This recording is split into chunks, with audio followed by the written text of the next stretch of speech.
Good morning students. हम जो है अपना कृति का 3rd चैप्टर पढ़ रहे थे, रीढ़ की हड्डी। हमने जो है यहाँ तक पढ़ लिया था कि उमा को जो है लड़के वाले देखने के लिए आते हैं और उमा के जो पिता हैं राम स्वरूप और प्रेमा, उनके बीच में बातचीत हो रही है कि उमा जो है रिश्ते को लेकर नाराज है। और आगे जो है वर्णन आता है कि घर में सब तैयारी हो चुकी है तो रतन को मक्खन लाने के लिए कहा जाता है।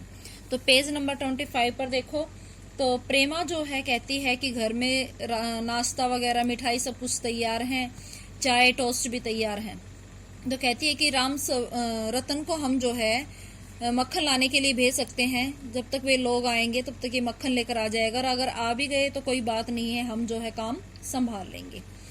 यहाँ का काम कौन ज्यादा है? प्रेमा कहती है कि यहाँ कौन सा ज्यादा काम है, कमरा तो सब ठीक ठाक है ही। कहती है कि कमरे की जो है सजावट तो हमने कर ही दी है, बाजा सितार सब कुछ आ ही गया है, नाश्ता बराबर वाले कमरे में ट्रे में रखा हुआ है कि जैसे ही वो लोग आएंगे नाश्ता सब कुछ तैयार है, साइड वाले कमरे में तैयार करके रख रखा है और हम आते ही उनको दे देंगे।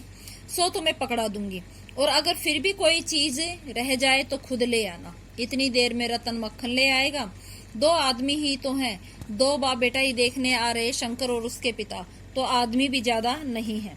राम स्वरूप, हाँ, एक तो बाबू गोपाल प्रसाद और दूसरा खुद लड़का। कौन कौन आ रहे हैं? खुद लड़का और उनके पिता गोपाल प्रसाद। देखो, उमा से कह देना कि जरा करीने होता है सलीके से, तरीके से, कि वो जो है इस तरह मुंह सुजाकर ना आए, ठीक ठाक और तरीके से जो है उन लोगों के सामने पेश आए। ये लोग जरा ऐसे ही मतलब पुरानी सोच के, दकियानूसी विचारों के हैं। गुस्सा तो मुझे बहुत आता है उनकी सोच को लेकर, जो है राम स्वरूप को गुस्सा तो आता है, लेकिन एक लड़की का पिता होने के कारण वो उस गुस्से को पी जाते हैं, क्योंकि वो अपनी बेटी के लिए जैसा रिश्ता चाहते थे उन्हें जो है ऐसा ही घर मिला था। परिवार भी बड़ा नहीं था और 2 बाप बेटा ही थे परिवार में। उनकी दकियानूसी होता है बेटा पुरानी सोच ख्यालों पर। खुद पढ़े लिखे हैं, वकील हैं। अब वकील कौन है? जो गोपाल प्रसाद है, लड़के का पिता गोपाल प्रसाद जो है पेशे से क्या है? वकील है। और उनका बेटा जो है वो डॉक्टरी की पढ़ाई कर रहा है। तो कहते हैं पेशे से वकील हैं, अच्छे लोगों में उठना बैठना है, सभा सोसाइटियों में आते जाते हैं, मगर लड़की कैसी चाहते हैं? जो ज्यादा पढ़ी लिखी ना हो, क्योंकि पेशे से वकील होने के कारण उनकी सोच है कि घर टूटने का ज्यादातर कारण क्या है? लड़कियों का ना झुकना, उनका पढ़े लिखे होना, अपने अधिकारों के प्रति जागरूक होना। इसलिए जो है गोपाल प्रसाद कम पढ़ी लिखी लड़की को चाहते हैं। प्रेमा और लड़का, तो प्रेमा पूछती है कि लड़का क्या करता है?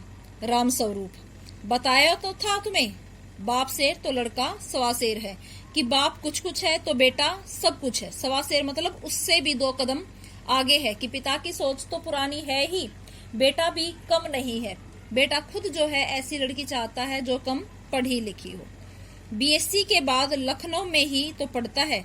बीएससी करने के बाद कहाँ पढ़ रहा है वो? लखनऊ में जो है डॉक्टरी कर रहा है, मेडिकल कॉलेज में पढ़ता है।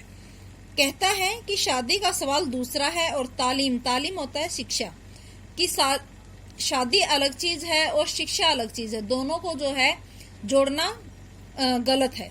दूसरा क्या करूं? मजबूरी है। मजबूरी मतलब एक लड़की का पिता हूं, एक बेटी का बाप हूं, तो ये मजबूरी है कि ऐसे लोगों के साथ जो है मुझे तरीके से पेश आना पड़ रहा है, वरना ऐसे लोगों को तो मैं अपने घर में आने तक ना दूं।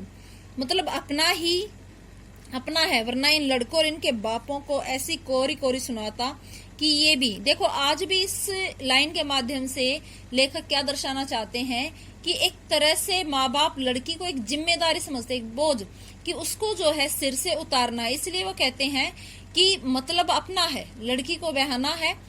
अगर हम इस तरह से झूठ बोलकर रिश्ता करते हैं, इस तरह से जो है लड़की, एक तरह से उसके अंदर गुण है लेकिन उस गुण को भी जो है राम स्वरूप छुपाता है, तो इस तरह से रिश्ता तय करना जो है सही नहीं है।